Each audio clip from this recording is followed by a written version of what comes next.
কেমন আছেন সবাই? না, এগুলো হলো স্মৃতি। ধরেন এক সময় আপনি থাকবেন না পৃথিবীতে, বুঝছেন? ধরেন এক সময় পৃথিবীতে আপনি থাকবেন না, এই স্মৃতিগুলো থাকবে। কাকা হচ্ছে বাইক কিনবে, মাঝে মাঝে আমি হচ্ছে কাকার সামনে দিয়ে বাইক চালাই যাই, তা কাকা খুব আক্ষেপ করে বলে যে আমি একখান নিব। তা এখন বলতেছে একখান কোরিয়ান গাড়ি কিনবো। আমার প্রথম গাড়ি কিন্তু কোরিয়ান ছিল, জানেন, ওই যে সুজুকি জিক্সার।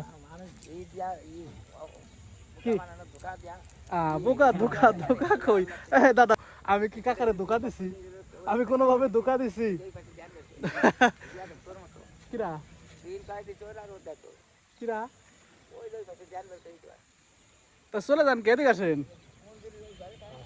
হ্যাঁ কাকা, বিষয় হচ্ছে যে কাকা সেই বলতেছে যে তোমার ড্রাইভার কে, তুমি কার কাছ থেকে গাড়ি চালান শিখছো? কেন? বলছে, আমারও তো একটা ইচ্ছা আছে, আমার বাইক কিনতে হবে। কি গাড়ি কিনবেন? কোরিয়ান। ঠিক আছে, তা কোরিয়ান গাড়ি হচ্ছে ওদের কাকাই নেবে। মাঝে মাঝে আমারে বলে, আমি তো তারপরে হচ্ছে কাকারে বললাম যে সমস্যা নাই, আমি আপনার আসলে চালান শিখাই দিব, আপনি নেন।